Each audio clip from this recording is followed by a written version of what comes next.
안녕하세요. 공포학과 M교수입니다. 공포학과 학생 한 분이 경기도 여주의 한 동네에서 겪은 실제 이야기를 보내주셨습니다. 억울하게 죽음을 맞이해 귀신이 되면 이런 일이 생길 수도 있다는 게 참 신기하면서도 섬뜩합니다. 갑니다. 때는 21년 전, 제가 고등학교 2학년이었을 때의 이야기입니다. 지금도 그렇지만 당시에도 이모들을 좋아해서 이모들이 살고 있는 경기도 여주로 여름방학만 되면 놀러가곤 했습니다. 사촌 형들과 동생들과도 친했고 놀러가면 항상 붙어다니며 놀고는 했죠. 그날도 임원에서 저녁 먹고 놀다가 피곤해 절어 잠에 들었습니다. 그러다 문득 새벽에 빗소리를 들으며 눈이 떠졌는데 사촌 동생도 같이 일어났습니다. 둘 다 화장실에 가고 싶어서 같이 가자고 말하고는 방문을 열었죠. 당시 이모 집은 지금과 달리 집 바깥에 화장실이 있었고 빨리 오줌을 누려고 뛰어나가던 참이었습니다. 그런데 갑자기 동생이 저쪽을 가리키며 형도 저거 보이냐고 묻더군요. 잠이 덜 깬 상태로 동생이 가리키는 쪽을 봤더니 웬 하늘색의 불빛이 보였습니다. 그 불빛은 사람 형체로 보였고 언덕 위에서 홀로 빛나고 있었습니다. 동생에게 나도 보인다고 말했더니 저기에 가로등이 있었는지는 몰랐다고 하더군요. 저희 둘은 아무런 의심 없이 그냥 화장실에 갔다가 바로 잠에 들었습니다. 그리고 다음 날에도 비슷한 시간에 동생과 똑같이 눈을 뜨고는 또다시 화장실에 가게 되었습니다. 그런데 화장실에 가는 길에 어제 봤던 그 하늘색 사람 형체가 또다시 나타났습니다. 저희 둘 다 저게 뭔가 싶었지만 당시만 해도 그냥 가로등이라고 생각했기 때문에 다음날 형들이랑 확인하러 가자고만 말했죠. 아침에 눈을 뜨자마자 형들한테 앞에 있는 산에 가로등이 있냐고 물어봤습니다. 그랬더니 형들이 대체 무슨 소리 하는 거냐고 언덕에 무슨 가로등이 있냐고 말하더군요. 저희 둘 다 봤기 때문에 분명 봤다고 우겼는데 우리가 잘못 보거나 반딧불이를 본 거라는 대답이 돌아왔습니다. 형들이 뭔가를 숨기는 것 같아 보이지는 않았고 반딧불이가 어떤 색이었는지도 잘 몰랐기 때문에 그냥 그런가 보다 넘겨짚었습니다.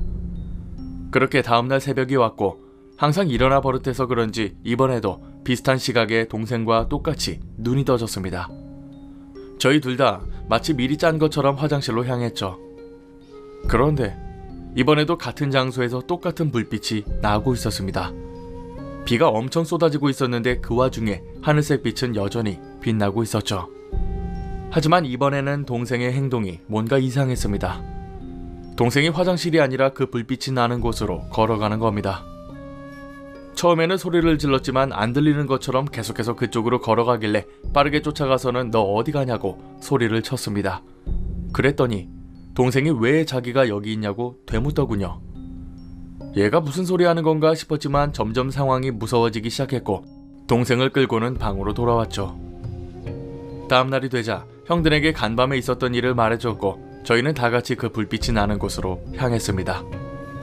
불빛이 났던 쪽으로 걷다 보니 섬뜩하게도 무덤이 2개가 있더군요. 그게 누구의 무덤이냐고 물어보니 형들은 가족 무덤이라고만 말해줬습니다.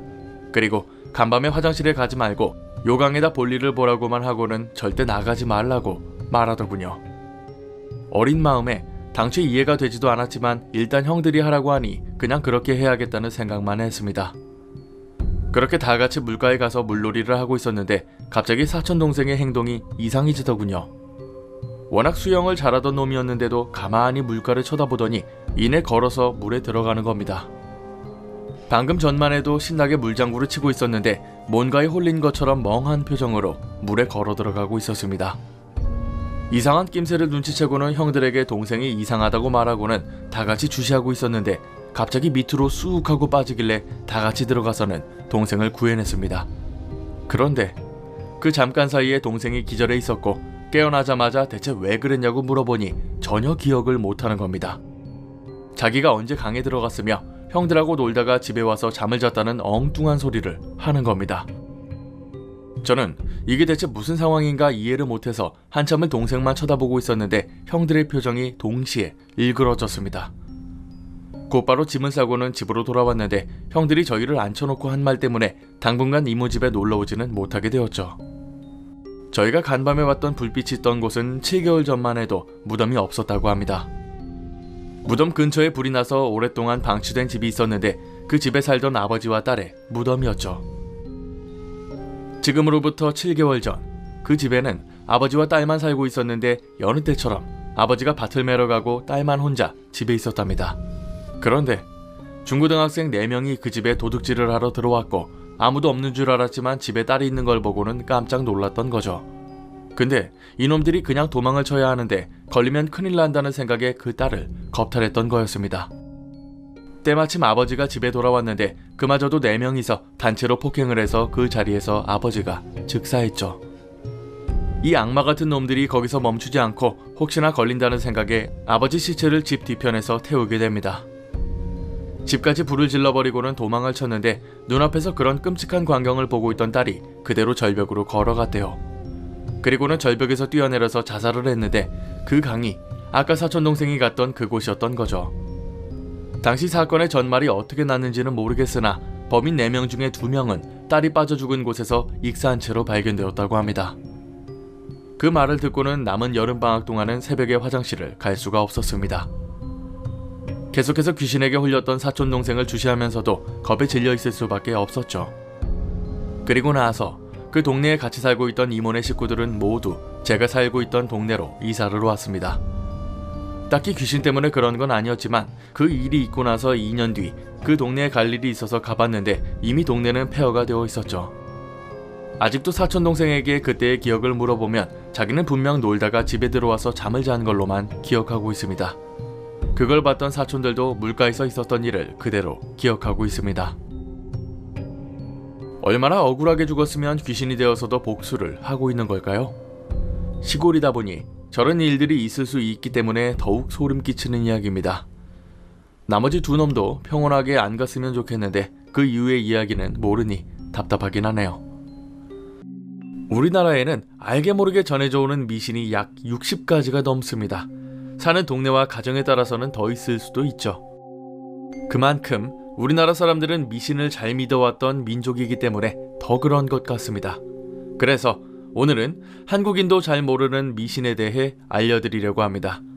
너무 많아서 영상을 몇 편에 나누어 소개해드릴 거고 약간의 해석과 첨언을 붙여서 말씀드리겠습니다. 갑니다. 첫 번째, 우리나라에는 저녁에 손톱과 발톱을 자르면 안 된다는 미신이 있습니다. 밤에 손톱을 자르면 쥐가 먹어서 자신과 똑같은 사람이 된다고 하죠. 이 미신은 사실 저녁에 손톱과 발톱을 자르면 위험하기 때문에 생긴 미신입니다. 지금과 달리 예전에는 초 하나로 방을 비췄기 때문에 어두웠고 손톱깎이가 없어서 가위나 칼로 잘랐거든요. 그러다 보니 잘못하다가는 손가락이나 발가락을 자를 수도 있어서 생긴 미신입니다. 조심하라는 뜻에서 만들어진 미신이죠. 집안에 거미는 잡으면 안 된다는 미신도 있었습니다. 거미가 워낙 징그럽게 생겨서 거미를 싫어하는 사람들도 많을 텐데요. 옛부터 거미는 밖에서 온 귀한 손님으로 받아들여졌습니다. 이 때문에 집에 털을 잡은 거미는 잡으면 벌을 받는다는 건데요. 사실 이 미신은 거미가 해충을 잡아주기 때문에 생긴 미신입니다. 모기, 파리, 벌, 바퀴벌레 등 거미가 사람에 해를 끼치는 벌레들을 잡아먹기 때문에 생긴 것이죠. 세 번째, 밥을 먹고 바로 누우면 소가 된다. 아마 이 미신은 많이들 들어보셨을 것 같습니다. 심지어 어렸을 적에 만화 동화로 읽으신 분들도 계실 겁니다. 밥을 먹고 나면 잠이 오는 건 디폴트죠. 하지만 밥을 먹자마자 눕게 되면 사람 자체가 게을러지게 됩니다.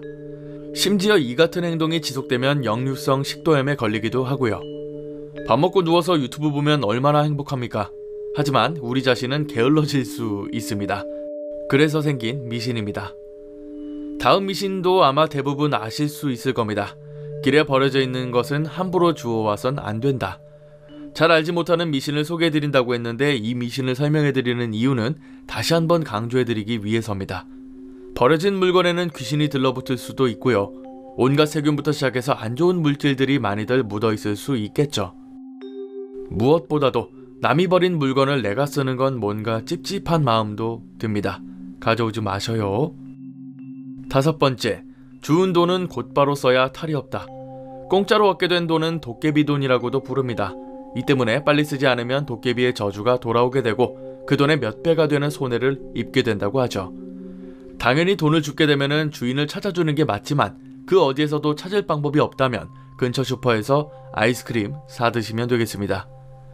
다음 미신은 집안에서 우산을 펼치면 안 된다는 겁니다. 집안에서 우산을 펴는 것은 지붕에 비가 새는 것을 암시하고, 즉 집안이 가난해진다고 여겼습니다. 전혀 실증적인 근거는 없지만 예전에는 이렇게 사람의 행동을 토대로 미래가 정해진다고 생각했거든요. 우산을 필 이유가 없는데 펴게 되면 그만한 이유가 생긴다고 생각했던 것이죠. 7번째, 이 미신은 제가 어렸을 때 가장 많이 혼난 이유입니다. 다리를 떨면 복이 달아난다고 하죠. 이 미신을 듣게 된 이유는 다리를 떨면 뭔가 산만하게 보이고 정신이 사나워지거든요. 움직이는 다리와 그로 인해 복이 같이 달아나 버린다는 뜻입니다.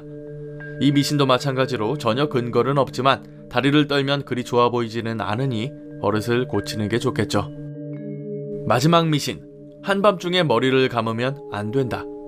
밤에 머리를 감으면 귀신이 머리카락을 샌다, 뭐 이런 이유도 있습니다만 대체로 다른 이유 때문에 생긴 미신입니다. 한밤중에 머리를 감으면 바쁜 일이 생기거나 밤중에 부모님이 돌아가신다고 하죠. 대개 머리는 아침에 감는 것이고 이를 밤에 할 경우 밖에 나갈 중요한 일이 생기게 된다고 생각했죠. 그러다 보니 극단적인 예시로 부모님이 돌아가신다는 이유가 생긴 게 아닐까 싶습니다. 이거 말고도 앉은뱅이상에서 밥을 먹을 때 한쪽 무릎을 세운 자세로 먹으면 복이 달아난다. 밥을 먹을 때 서서 먹는 등 엉덩이를 붙이지 않고 먹으면 바쁜 일이 생긴다. 수저와 젓가락을 한 손에 쥐고 식사를 하면 복이 달아난다. 이처럼 다양한 미신들이 전해져 왔습니다. 다음 편에서는 또 다른 미신들을 소개해드리겠습니다. 안녕하세요.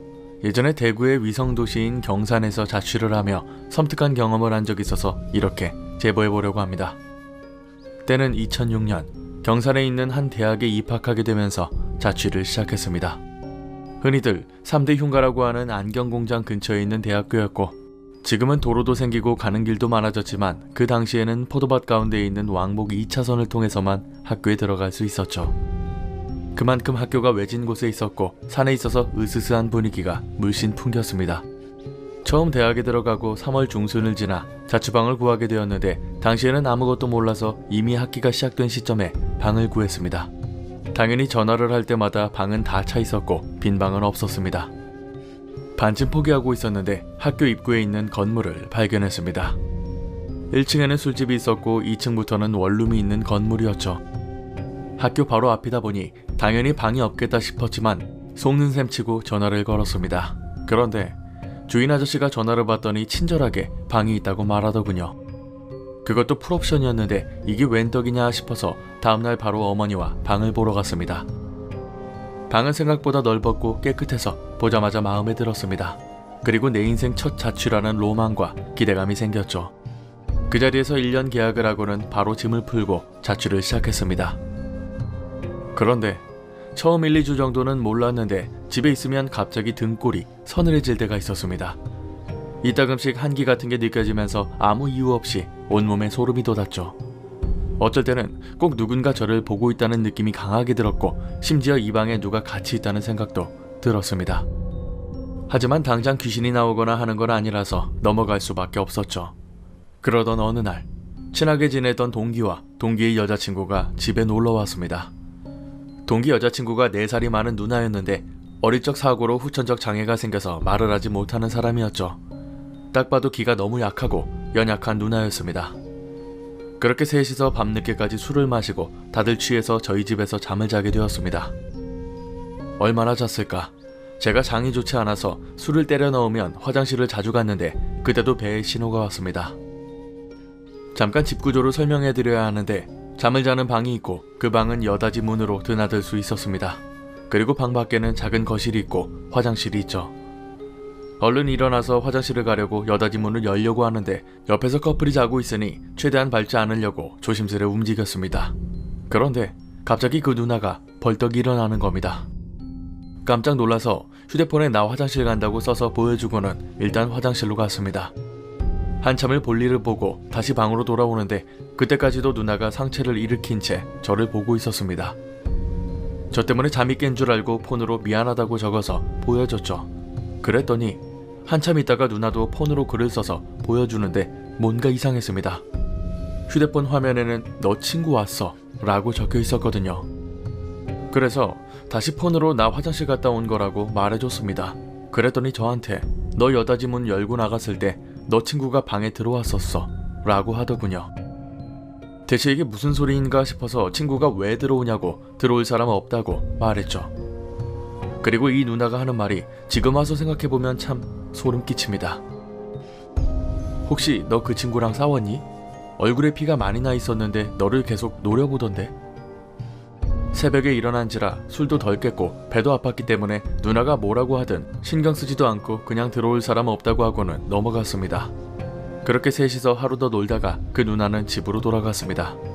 집에 혼자 남으니까 그 새벽에 얼굴에 피가 나는 사람이 저를 보고 있었다는 말이 그제서야 와닿았습니다. 슬슬 무서워질 때쯤 저도 고향에 내려갈 일이 있어서 본가에 가게 되었습니다.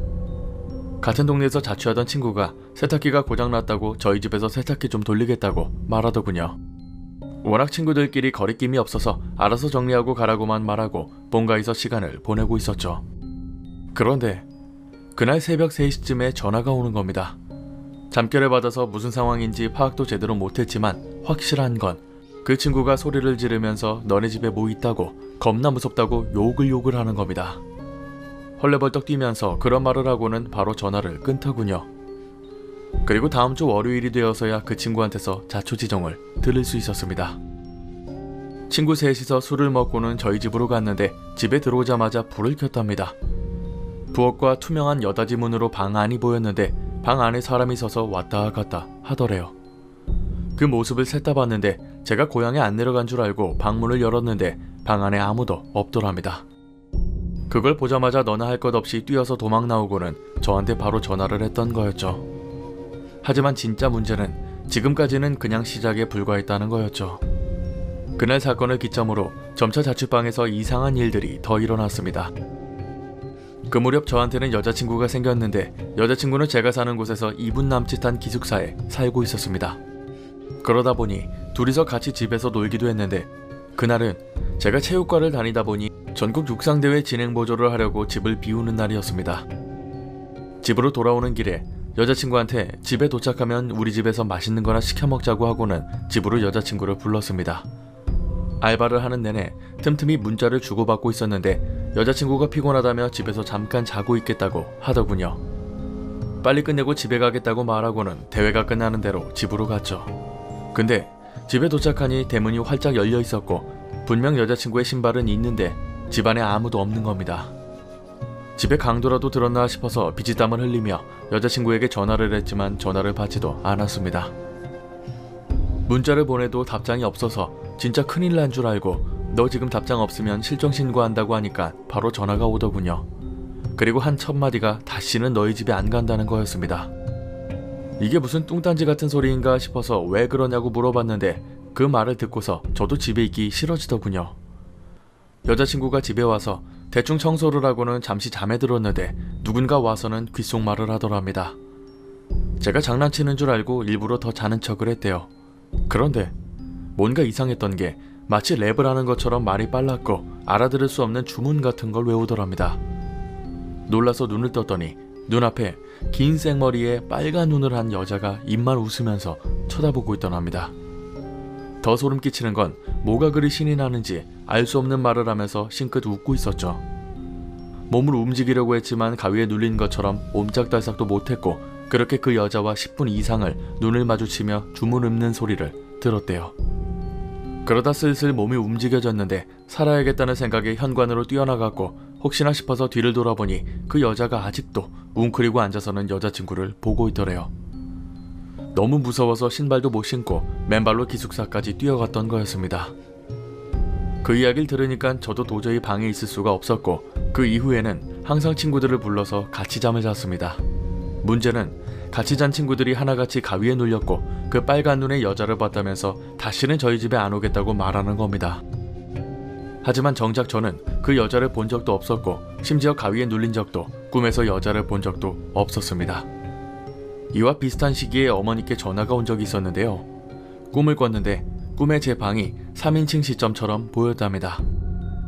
근데 제 방에 귀신이 바글바글하고 그 와중에 흰 원피스를 입은 여자가 유독 눈에 띄더랍니다. 이 때문에 꿈에서 깨자마자 저한테 전화를 하셨던 거였죠. 평소 교회도 오래 다니셨고 귀신도 꽤나 봐왔던지라 뭔가 심상치 않다는 걸 느끼셨는지 다니던 교회 목사님께 이 이야기를 하셨답니다. 그리고 정말 감사하게도 저희 집까지 목사님이 오셔서 기도를 해주셨죠. 그리고 그날 처음으로 제 꿈에 그 여자가 나타났고 드디어 말로만 들었던 빨간 눈을 보게 되었죠. 참 이상하게도 그 꿈을 꾸고 난 이후 이상한 일은 더 이상 발생하지 않았습니다. 심지어 저희 집에 놀러온 친구들도 그 여자를 보지 않았죠. 드라마틱한 1년이 지나고 이제 계약이 끝날 시기가 왔습니다. 그러다 과 선배 하나가 선거에 나가면서 같이 선거운동을 도와줄 일이 있었는데 그 형이 저한테 너 술집 위에 있는 원룸에 사냐고 묻더군요. 그리고 같이 있던 형들이 다 같이 웃으면서 정확히 3단어를 동시에 말했습니다. 흰 원피스, 긴 생머리, 빨간 눈. 순간 놀라서 그거 어떻게 알았냐고 어버버 하고 있으니까 선배들이 말하더군요. 거기가 한 학기 이상 버티기 힘든 곳이라고 말이죠. 이유를 물으니 우리 학교가 80년대 초반에 만들어진 대학인데 그때 다니고 있던 여자 하나가 그 건물 옥상에서 목을 매달았다는 겁니다. 남자친구 때문에 자살을 했다는 등 별의별 이야기가 많았대요. 하지만 그것보다도 그 건물에서 여자 귀신이 나온다는 소문이 워낙 유명해서 학교 조금이라도 다닌 사람은 다 안다는 거였죠. 심지어 그 건물에 2층으로 올라가는 계단에 공동 화장실이 있습니다. 1층 술집에서 술 마시다가 화장실을 가면 창문 건너편에 흰 원피스를 입은 여자를 봤다는 사람도 많대요. 창문 밖으로 보면 하도 구슬피 울고 있어서 꼬셔볼 요량으로 그리로 갔다가 기절한 남자들도 있었다고 하더군요. 원룸 뒤편에 산이 있었는데 한 번은 흰 옷 입은 여자가 나무 위에 올라가 있는 걸 본 사람도 있었습니다. 지금까지의 일들과 그 말을 듣고는 당연히 그 집에 더 이상 살 수는 없었습니다. 15년이 지난 지금도 그 집에서 느꼈던 한기와 누군가 쳐다보고 있는 것 같은 느낌은 생생히 기억납니다. 항상 집이 서늘했던 기억이 나서 이렇게 이야기를 보내봅니다. 이번 이야기는 굉장히 무섭습니다. 보통 집에서 귀신 나온다고 하면은 혼자 가위에 눌리고 보는 경우가 많은데 이건 다른 사람들도 겪고 심지어 유명한 귀신이다 보니 더 소름 끼치는 것 같습니다. 인터넷 검색해보니까 대구 한의대인 것 같은데요. 아무리 15년 전이라고 해도 지금도 있을 것 같네요. 1971년 스페인의 한 마을에서 미스터리한 사건이 보고됩니다. 집안 부엌 바닥에 사람의 얼굴 형상이 나타난다는 이야기가 들린 것이죠. 스페인 안달루시아의 벨메즈라는 마을에 마리아 고메즈라는 여성이 사는 집에서 일어난 일이었습니다. 1971년 8월 23일 마리아는 자신의 손자와 집에서 평온한 하루를 보내고 있었는데 부엌으로 간 손자가 갑자기 비명을 지르기 시작합니다. 깜짝 놀란 마리아가 거실로 나왔을 때 손자는 부엌 바닥을 보고 기겁하고 있었고 이를 본 마리아 또한 비명을 안 지를 수가 없었습니다. 부엌 바닥에는 끔찍하게 생긴 사람의 얼굴이 마치 그린 것처럼 뚜렷하게 나와 있었거든요. 괴이한 얼굴에 겁을 먹은 마리아는 온갖 방법을 동원해 그 얼굴을 지우려고 했으나 효과는 없었습니다. 결국 그녀는 얼굴 형상이 나타난 바닥을 시멘트로 덮어버리게 되는데요. 문제는 이후부터는 괴이한 얼굴 형상이 온 집안에 나타나기 시작하죠. 그녀가 부엌을 시멘트로 바르고 나서 며칠 뒤 부엌에서 또 다른 사람의 얼굴 형상이 나타납니다. 이상했던 건 집안의 다른 곳이 아니라 유독 부엌에만 얼굴이 나타난다는 것인데요. 나중에는 남자와 여자 얼굴이 모두 나타났으며 수도사와 수사처럼 보이는 얼굴이었습니다. 그런데 더 끔찍한 것은 그 얼굴들이 하나같이 찡그린 표정을 짓고 있었다는 거죠. 도저히 이 미스터리하고 괴이한 현상을 해결할 수 없었던 마리아는 결국 마드리드 대학의 알구모사 교수에게 도움을 청합니다. 교수 또한 그런 사건을 해결하겠다는 의지로 마리아의 집에 찾아오죠. 교수가 처음 얼굴들을 봤을 때 마리아 가족이 직접 그린 그림으로 오해했을 정도로 선명했다고 합니다. 직접 그린 게 아니고서는 이렇게 사람 얼굴이 뚜렷하게 나타나는 건 말이 안 됐기 때문에 가족을 의심할 수밖에 없었는데요. 점차 조사를 이어가던 교수는 얼굴이 그려진 바닥을 잘라내서 대학에 가져가 연구를 하기로 합니다. 그런데 대학에 도착한 교수가 엑스레이 촬영을 하려고 바닥을 꺼냈을 때는 이미 얼굴은 사라지고 없었습니다. 너무나도 깨끗하게 사라진 바닥을 보고 놀란 교수는 그걸 들고는 곧장 마리아의 집으로 갑니다. 놀랍게도 바닥을 집에 들여다 놓자 다시금 사람의 얼굴이 나타나기 시작합니다. 대학의 교수 또한 괴이한 현상을 해결하지 못하고 1972년 4월이 되었을 때는 소름 끼치게도 온 집안을 사람의 얼굴들이 메우고 있었습니다. 과학적으로 증명할 수 없었던 이 사건을 해결하고자 결국 마리아는 심령 연구단체를 찾아가게 됩니다. 심령 현상을 연구하던 사람들이 집에 도착하고 조사를 이어갔지만 그들도 어찌 방법은 찾을 수 없었죠. 그러다 문득 바닥을 파보는 것이 어떠냐는 제안을 합니다. 당장 집에서 사람 얼굴이 나타나는 현상이 무서웠던 가족들도 어쩔 수 없이 그들을 허락하죠. 그리고 바닥을 파는 작업은 시작되었고 약 2.7m를 파내려 갔을 때 거기 있던 사람들 전부가 놀라게 됩니다. 그곳에서 상당히 많은 사람들의 뼈가 출토되었기 때문이죠. 출토된 뼈를 조사해보니 11세기 무렵 안달루시아에 살던 기독교인들의 시체였습니다. 게다가 당시 안달루시아는 무어인들이 지배하고 있었는데 무어인들이 기독교인들을 잔혹하게 살해하고 이곳에 묻었다는 추정이 나오게 됩니다. 이런 추측이 나오자 사람들은 억울하게 죽은 기독교인들의 원혼이 부엌에 나타난 것이라고 주장했습니다. 당연히 믿기 어려웠지만 그도 그럴 것이 유골들을 수습하고 가톨릭 위령 미사를 지내자 곧바로 얼굴들이 사라졌거든요. 물론 사람의 얼굴 형상이 나타나는 이유는 빛에 반응하는 화학약품 때문에 생긴 얼룩이 사람의 얼굴과 비슷하게 생긴 것뿐이라는 주장도 있었습니다. 하지만 과학적으로 검증할 수 없었을 뿐더러 일반 가정집에서 그럴 만한 화학약품을 사용하지 않았기 때문에 이마저도 믿을 수가 없었죠. 이렇듯 아무런 결과 없는 추정으로 사건이 마무리되는가 싶었습니다. 그로부터 10년 뒤 1982년에 또다시 부엌에 얼굴 형상들이 나타나기 시작합니다. 분명 10년 전에 사라졌던 얼굴들이 다시금 나타나기 시작한 거였죠. 10년 전에도 한바탕 난리가 났던 사건이었기 때문에 다시 얼굴이 나타난다는 소식을 듣고 수많은 심령 마니아들이 이곳을 방문합니다. 그리고 이 괴현상을 두고 다시금 사람들의 논쟁이 시작되었죠. 억울하게 죽임을 당한 원혼들의 얼굴이 나타나는 것이라는 주장과 페레이라 가족이 그림을 날조했다는 이들의 싸움이었죠. 심지어 마리아 고메즈가 영감이 강했고 그녀의 강한 기운 때문에 영혼들이 바닥에 새겨지는 것이라는 주장도 있었습니다. 하지만 이번에도 역시 별다른 결과가 나타나지 않았고 사람들에게 잊히게 됩니다. 그로부터 30년 뒤 처음 얼굴을 발견했던 마리아 고메즈가 향년 85세로 세상을 떠났습니다. 그런데 마리아가 죽은 지 1년 뒤 그녀와 똑같이 생긴 얼굴이 나타났다는 소식이 들렸죠. 마리아의 아들이었던 디에고는 자신의 어머니 얼굴이 나타났다고 주장했고 또 한 번 스페인이 발칵 뒤집힙니다. 이번에도 사람들의 갑론을박이 이어졌으나 한 기자가 이 사건을 심층적으로 조사하기 시작하죠. 그리고 그는 집에서 나타난 사람들의 얼굴을 모두 마리아의 가족들이 조작한 것이라는 주장을 제기합니다. 정확히는 마리아의 얼굴이라고 말한 그녀의 아들 디에고가 위조했다는 것이죠. 사람들 또한 이번에는 분명 조작했을 거라는 말에 동조했고 시시하게 결말을 맞이합니다. 하지만 자세히 들여다보면 그 어디에서도 조작의 증거는 나타나지 않았습니다. 누가 봐도 그린 것 같은 이미지일 거라는 주장에도 근거가 없었죠. 지금도 여전히 벨메즈 마을은 이 사건을 기점으로 유명 관광지가 되어 있습니다.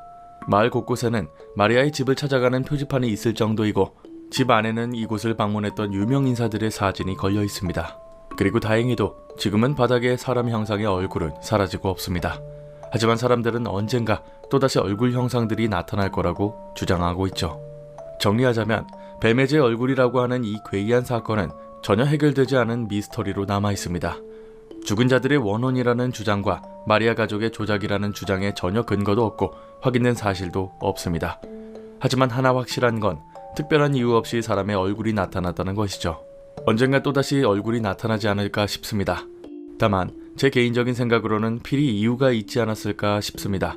저렇게 뚜렷할 정도로 얼굴이 나타나는 건 진짜 누가 그린 것 같다는 생각이 들거든요. 관광지로 잘 활용되고 있는 걸 보니 의심을 안 할래야 안 할 수가 없네요. 우리가 좋아하는 공포라는 장르에도 유행이 있습니다. 미디어가 TV와 라디오밖에 없었던 1900년대 중후반에는 공포 장르라고 하면 보통 처녀 귀신이 줄을 이뤘습니다.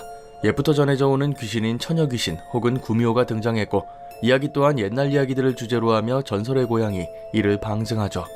하지만 2000년대 초반 인터넷 보급이 활성화되면서 너도 나도 괴담을 만들어 퍼뜨릴 수 있는 환경이 되자 괴담의 성격이 달라지기 시작했습니다.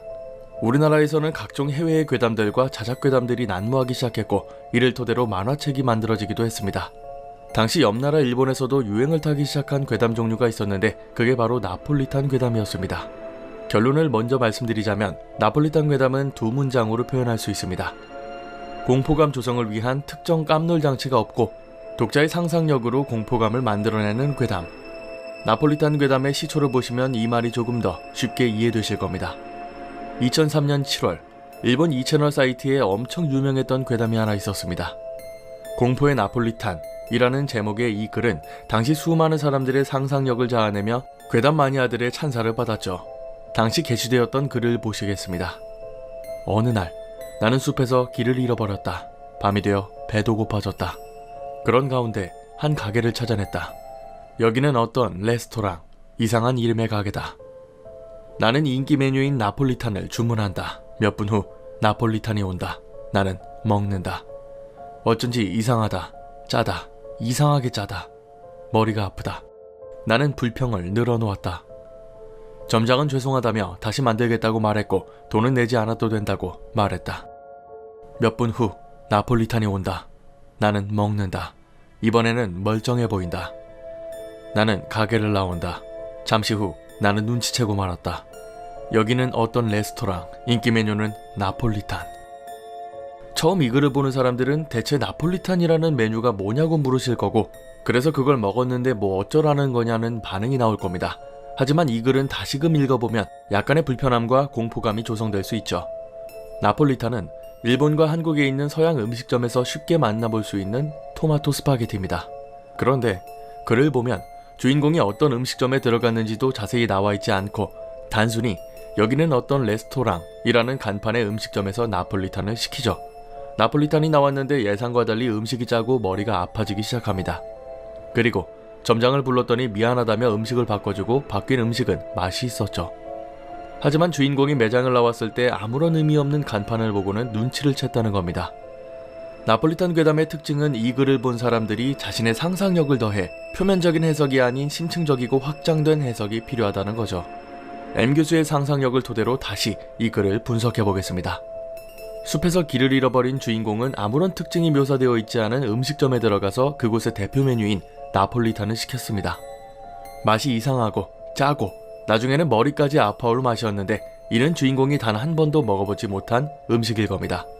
토마토 스파게티가 대중적인 음식이기 때문에 그 맛을 모를 리가 없는데 어딘가 짜다고 하는 걸 보니 토마토가 아닌 동물의 피가 섞인 게 아닐까요? 조금 더 오버하면 토마토 소스가 아닌 사람의 피로 만든 소스가 아닐까 싶습니다. 왜냐하면 점장은 분명 사과를 하고 돈도 지불하지 않아도 된다며 일반적인 음식을 빠르게 가져다 줬거든요.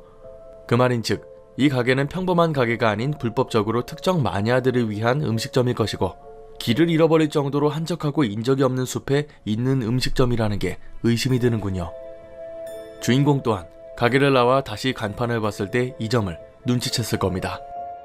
이렇게 보면은 원래 우리가 봤던 글이 다르게 보이실 겁니다. 혹자들은 이 레스토랑이 인육을 파는 음식점이라는 의견도 있죠. 이렇듯 나폴리탄 괴담은 독자의 상상력으로 끝을 마무리하는 형식의 괴담입니다. 이야기에 동기를 부여하고 구체적으로 설명하지 않은 채 끝을 내는 맥거핀과도 비슷할 수 있겠죠. 사실 우리나라에서는 나폴리탄 괴담이 그리 유행하지는 않았습니다. 한국인 특성상 성격이 급하고 빠르게 결론을 내놓으라는 반응이 많았고 스스로 상상하는 것은 별로 원하지 않았거든요. 특히 요즘 시대처럼 활자를 잘 읽지 않고 유튜브나 인터넷을 통해 정보를 모으는 게 디폴트인 상황에서는 더욱더 상상력을 발휘하는 건 어렵습니다. 그래서 우리나라에서 유행하고 있는 게 규칙괴담입니다. 규칙괴담은 나폴리탄 괴담 계열 중 하나입니다. 특정한 매뉴얼을 설명하고 이를 반드시 지켜야만 한다는 규칙을 나열하는 괴담인데요. 호텔에서 근무하는 직원들이 반드시 지켜야 하는 규칙으로 예시를 들어보죠. 공포학과 호텔에서 저희와 함께 근무하게 되어 대단히 영광입니다. 본격적인 근무에 앞서 우리 호텔에서 반드시 지켜야 할 사항들을 안내해드리겠습니다. 먼저 근무 형태는 오전조와 야간조로 이루어져 있으며 오전조는 아침 8시부터 저녁 8시까지, 오후조는 저녁 8시부터 이길 오전 8시까지 근무하게 됩니다. 오전에 근무할 경우 특별한 규칙은 없으나 오후에 근무하시게 되면 반드시 아래 사항은 지켜주셔야 합니다. 새벽 1시가 되면 빨간 모자를 쓴 여자 손님이 호텔에 들어와 방을 달라고 할 겁니다.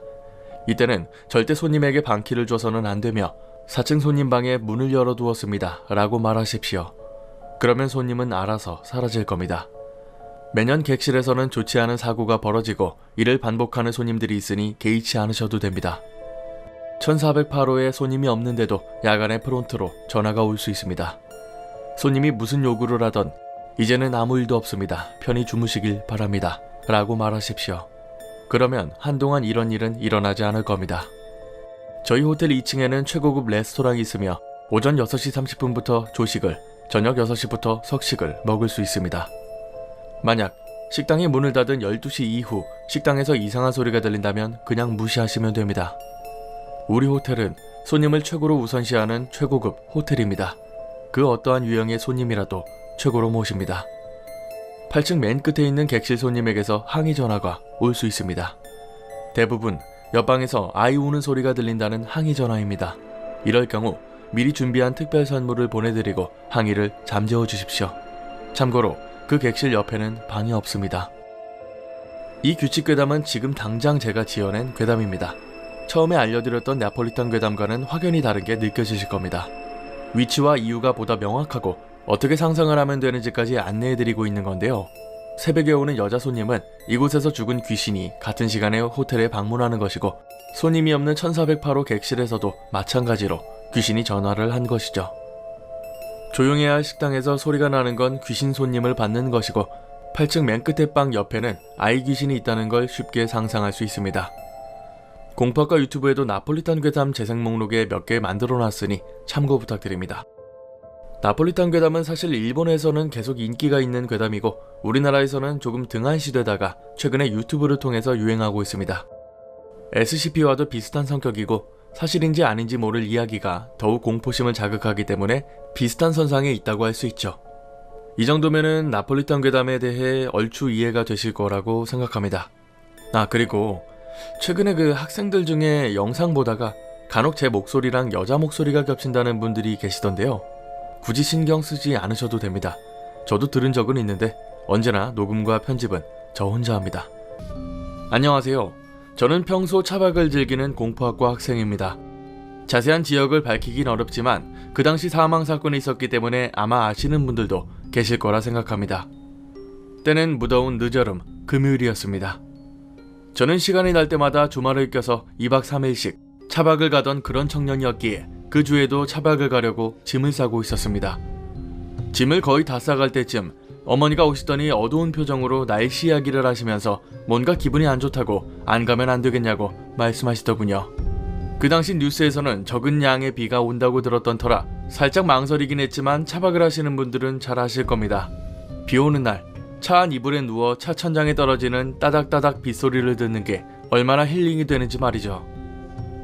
비 오는 날 한두 번 차박을 다닌 것도 아니었기에 어머니에게는 걱정하지 말라고 말씀드리고 차를 출발시켰습니다. 제가 정한 행선지는 앞에 절벽이 있고 절벽 아래로 계곡이 흐르고 있지만 차를 대고 텐트를 칠 수 있는 곳은 도로 옆 공터였습니다. 따라서 비가 웬만큼 많이 오지 않는 이상 그 공터로 비가 넘치는 일은 없는 그런 차박하기 너무 좋은 곳이었죠. 도착을 하니 한 팀이 이미 텐트를 쳐놓고 수다를 떨고 있었고 다른 한 팀도 텐트를 치며 캠핑 준비에 여념이 없었죠. 그 사람들을 보며 좋은 이웃이길 바라며 제가 원하는 자리에 차를 정차했고 저도 분주하게 텐트를 치고 테이블을 놓으면서 제가 3일간 지낼 장소를 깔끔하게 세팅을 했습니다. 그렇게 텐트를 치고 의자에 앉아 계곡과 절벽을 바라보며 물이 흘러가는 소리와 아이들이 계곡에서 뛰어노는 소리를 들으며 힐링을 했습니다. 힐링을 하면서 밤을 맞이하였고 여기저기 고기 굽는 소리와 고소한 냄새에 저도 정신을 차렸습니다. 집에서 챙겨온 여러 반찬들과 간단하게 구운 고기로 맛있는 저녁을 먹었죠. 그렇게 점점 밤이 되어가던 중 10시쯤부터 빗방울이 떨어지기 시작했습니다. 저는 차에 누워 따닥따닥 빗소리를 들으며 다시 한번 힐링을 하며 서서히 잠에 들게 되었죠. 그런데 이상한 꿈 하나를 꾸게 되었습니다. 제가 3인칭으로 보이는 꿈이었는데 웬 잔디밭에 제가 덩그러니 서 있더군요. 주변에 아무것도 없고 엄청 넓은 평야만 펼쳐진 그런 곳에 저 혼자 서 있었습니다. 그리고 저는 어디론가 걷기 시작했고 어느 순간 저 멀리 문이 하나 보였습니다. 벽도 없이 덩그러니 문 하나만 있었는데 제가 그 문을 열려고 문고리를 돌리고 있었죠. 문이 반쯤 열렸을 때 갑자기 주변에서 쾅 하는 큰 소리와 함께 구멍이 생겼고 그곳으로 제가 빨려 들어가며 잠에서 깼습니다. 악몽 같지 않은 악몽이었지만 워낙 새가슴이었기 때문에 물을 벌컥벌컥 마시고는 핸드폰을 봤습니다. 시간은 어느덧 새벽 1시를 지나고 있었고 다시 잠을 자려고 잠자리에 누웠죠. 그런데 주변 이웃 차량의 엔진 소리가 너무나도 거슬렸습니다. 안 그래도 더운 늦여름에 비까지 내리니 더위를 잘 참는 저도 힘들 정도로 덥더군요. 저는 그냥 선풍기를 틀고 있었는데 주변에 있는 사람들은 더위를 못 참았는지 시동을 켜놓고 에어컨을 틀어놨더군요. 하필이면 그 차들이 죄다 디젤 차량이라 소리가 너무 컸고 잠귀가 밝은 저로서는 도저히 감당하기 어려웠습니다. 당초에 잠을 잘 수가 없어서 계속 뒤척거리다가 결국 짜증이 폭발해서 철수하기로 마음먹었습니다. 이대로 있다가는 이틀 내내 잠도 제대로 못 자고 갈 것이 분명했거든요. 허탈한 마음을 뒤로 한 채 텐트를 정리하고 집으로 돌아갈 준비를 하고 있었습니다. 준비가 거의 끝나갈 때쯤 갑자기 빗방울이 서서히 굵어지기 시작하더군요. 그래서 저는 서둘러 마무리를 짓고 차에 시동을 걸어 그 자리를 빠져나오게 되었습니다. 새벽 2시에 비까지 내리는 상황이어서 천천히 운전해서 집으로 왔고 1시간이 걸릴 거리를 2시간이 넘게 걸려서 도착했습니다. 그렇게 집에 도착해서는 기절하듯 잠에 들었죠. 그렇게 잠을 자던 도중 전화 벨소리가 요란하게 울려대서 비몽사몽한 상태로 핸드폰을 보니 어머니께 전화가 오고 있었습니다. 제가 자는 둥 마는 둥 전화를 받는 순간 어머니가 어디냐고 고래고래 소리를 쳤습니다. 순간 잠이 다 달아나서 짜증 섞인 목소리로 어머니께 왜 그러냐고 물었죠. 그런데 어머니께서는 믿기 힘든 이야기를 하셨습니다. 밤사이 기상청에서 예보했던 것보다 더 많은 비가 내렸고 그 비로 인해 제가 캠핑을 하던 그 주차장에 산사태가 나서 많은 사람들이 매몰되었다는 겁니다. 잠이 다 달아나고 순간 벙 쪄서는 이게 무슨 소린가 싶었죠. 몇 시간 전만 해도 제가 있던 곳에 산사태가 났고 사람들이 매몰되었다는 게 믿기지 않았거든요. 부랴부랴 경찰서에 연락을 했더니 당장 경찰서로 와달라고 하더군요. 그리고 다시 전화가 와서는 산사태 대책본부로 가줄 수 있겠냐고 했습니다. 그렇게 저는 경찰차를 타고 대책본부로 갔고 가자마자 정확히 어디에 몇 명이 있었는지를 물어보더군요. 제가 기억하는 대로 내용을 다 설명해드렸고 몇 시간에 걸쳐 대화를 나눈 뒤 집으로 귀가했습니다. 정신을 차리고 나서 어머니께 간밤에 꿨던 꿈을 말씀드렸더니 천운이라고 말씀하시더군요. 하늘에서 큰 소리로 저를 구해준 거라고 말입니다. 하지만 안타깝게도 며칠이 지나도 매몰된 사람을 찾았다는 소식은 듣지 못했습니다. 그때 사망하신 분들의 명복을 빌며 좋은 곳으로 가셨으면 좋겠습니다. 제보자분이 정확히 설명해 주시지는 않았지만 조금만 검색해도 대충 나오긴 하더라고요. 그날 비가 많이 내려서 실종자와 사망자가 곳곳에 나왔던 것 같은데요. 비가 많이 오는 날에는 캠핑이나 차박처럼 야외 활동은 삼가는 것이 좋을 것 같습니다. 제보자분은 다행히도 꿈 덕분에 피할 수 있었지만 그날 운명을 달리하신 분들의 명복을 빌겠습니다. 오늘 영상은 여기까지입니다. 공포학과 M교수였습니다.